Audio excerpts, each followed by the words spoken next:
basically what I was being trained in was being sensitive to my own inner experience. And as I was trained, I became, this inner world or inner universe started to open up for me. And I began to realize, and it really was one of the great shocks of my life, that all of us have an inner universe, an inner world of thoughts, images, of emotions and insights and resources of wisdom and capacities that I hadn't even known anything about. I felt like I'd spent my entire life living from here up, living on top of on the top 6 inches of a wave on top of an ocean that I didn't even know existed.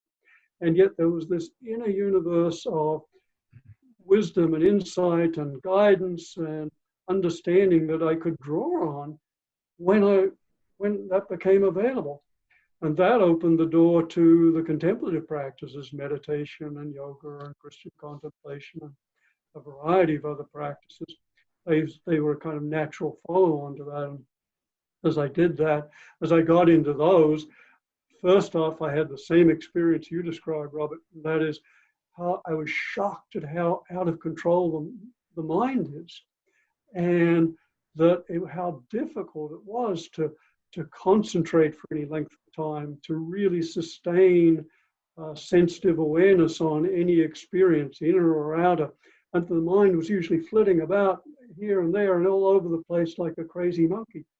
And so the second great shock, first great shock was recognizing there's this inner world that most of us are out of touch with. Second great shock was realizing that, oh, one reason we're out of touch with it is because the mind is out of control.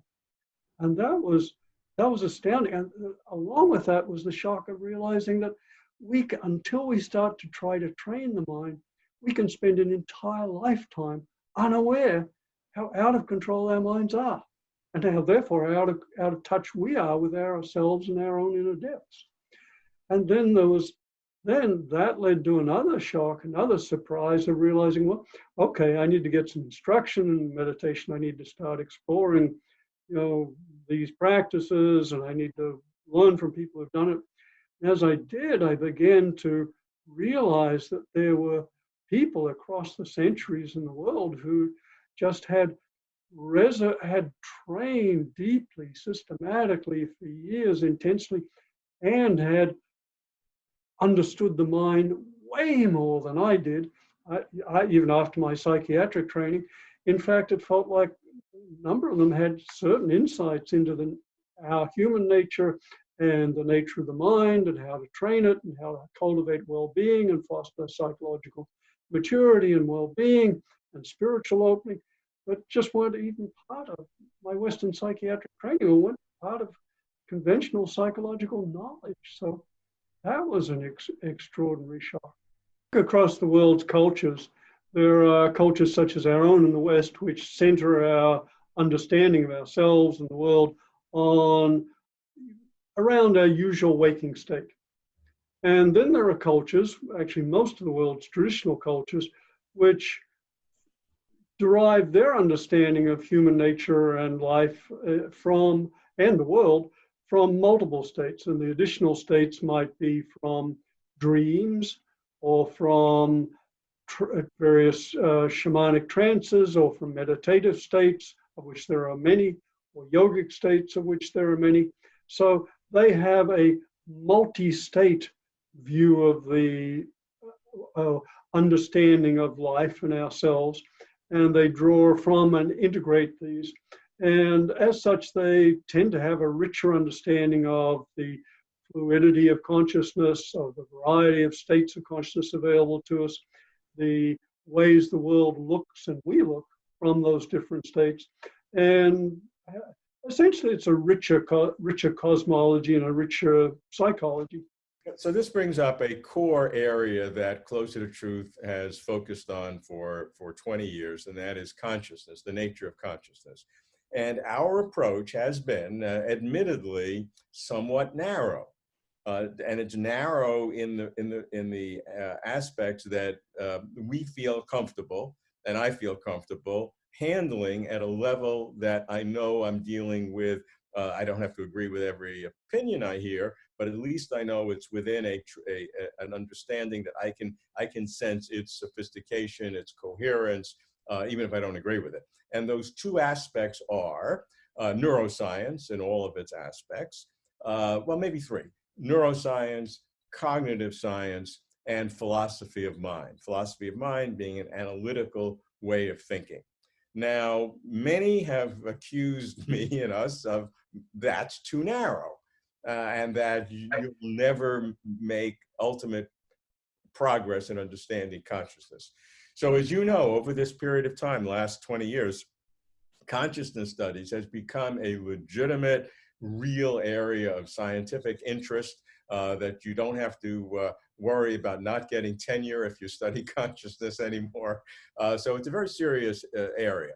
And so as you would contribute to that area, and I am coming from a neuroscience, philosophy of mind spectrum, and that's my spectrum, and that's my only spectrum. What can you tell me from meditative practices, from Eastern traditions, that can help get to not just a superficial feeling about consciousness, not just a way to sort of make myself feel better, but getting down to the real essence of what consciousness really is? Well, of course, that's getting down to the essence of what really consciousness really is one of the great questions. And maybe, let's see, maybe one response is simply to point to the very different views of consciousness that are derived from a neuroscientific investigation or cognitive psychology investigation, as opposed to a contemplative one. Let's look at the kind of data that these offers. Neuroscience offers us information about pathways and the neurochemical, electrophysiological activities that go into information processing. Cognitive psychology also looks essentially at information processing. And if you look very closely, you'll recognize that neither the information processing and neural activity is not actually consciousness, if we use the term consciousness in the sense of awareness or recognition of experience.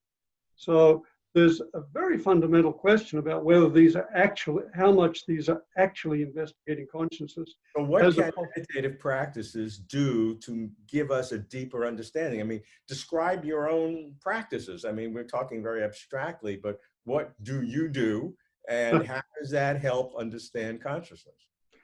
Okay, well, let's first off, let me give my own personal background, which is, if I had to identify myself philosophically, I would say I was a Pyrrhonist.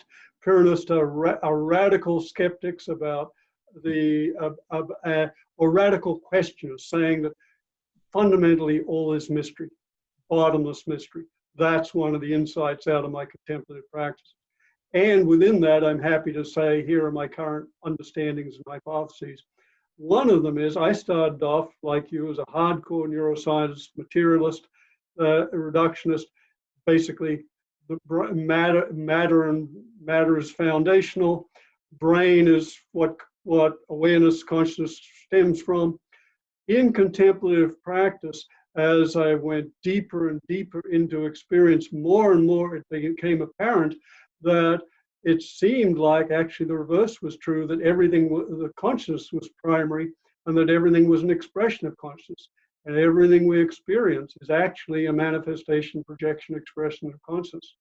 And we know that we can do that because we do it every night. Every night we create worlds and bodies and people and have interactions with them. So we know we can create worlds.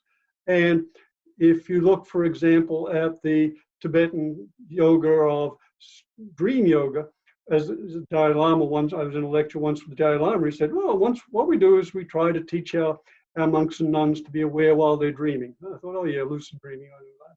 Then he said, then we teach them to be aware between their dreams. So now they watch themselves fall asleep, they watch themselves dream, they watch themselves go into awareness between dreams, and they watch themselves wake up. So then we teach them to be aware that this waking state is also a creation of consciousness. So now they're continuously aware 24 hours a day aware that all this is an expression, manifestation of consciousness. In Western terms, we would call that a kind of idealism, a radical idealism. That is, that consciousness is primary, all that we experience is a function of consciousness instead of the mirror image. That's a totally different view, which derives from contemplation. Not to be too personal here, but do you hold that view now? I don't. I hold my primary belief is that all is fundamentally mystery, and within that, more and more the evidence for me is that consciousness is primary.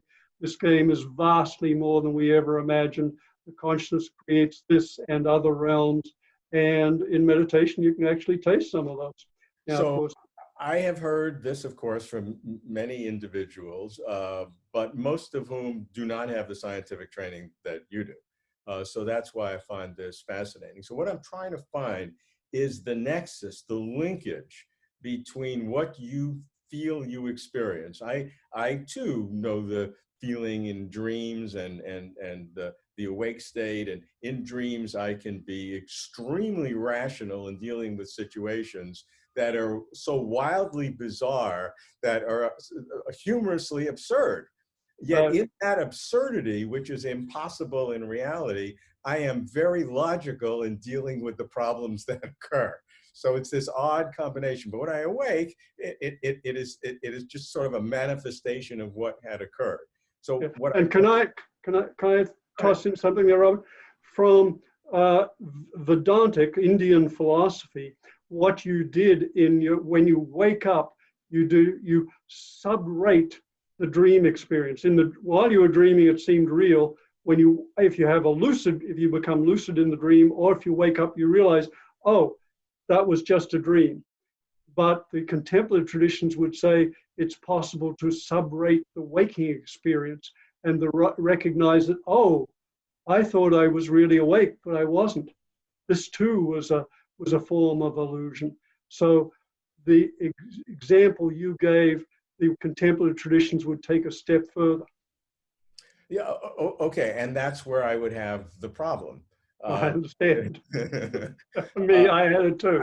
I would wish it to be so. I prefer the world to be conscious, and idealism that would lead to all sorts of potential life after death types of things, and we all would like something like that. But I don't want to fool myself into something that so I'm still missing where you can move from that sense of consciousness to a belief that represents some ontological fundamental reality. Well, again, let me emphasize that I'm a Pyrrhonist, and foundationally everything is mystery. And what I'm saying today might be revised tomorrow. And the confirmation process is similar in contemplation as in science. In science, one follows an injunction. It's like, do this and see what happens. Second, observe it, measure it, bring as much information, get as much information as you can. And then third, confirm it with a peer group of qualified peer group. Those are really the three steps of scientific evidence. Likewise, in contemplation, it's very, very similar. Do your meditation, induce this specific state of consciousness, observe what happens, come back to your teachers and peers, and see if that holds true, and how valid that may be. Now let's acknowledge neither of those are final proofs. Both are open to revision and evolution. Science, as we know, is evolving dramatically. But what is not so commonly known is the contemplative traditions have evolved dramatically too, and the insights of, say, 2,000 years ago are still fine, but they're very limited by contemporary understanding.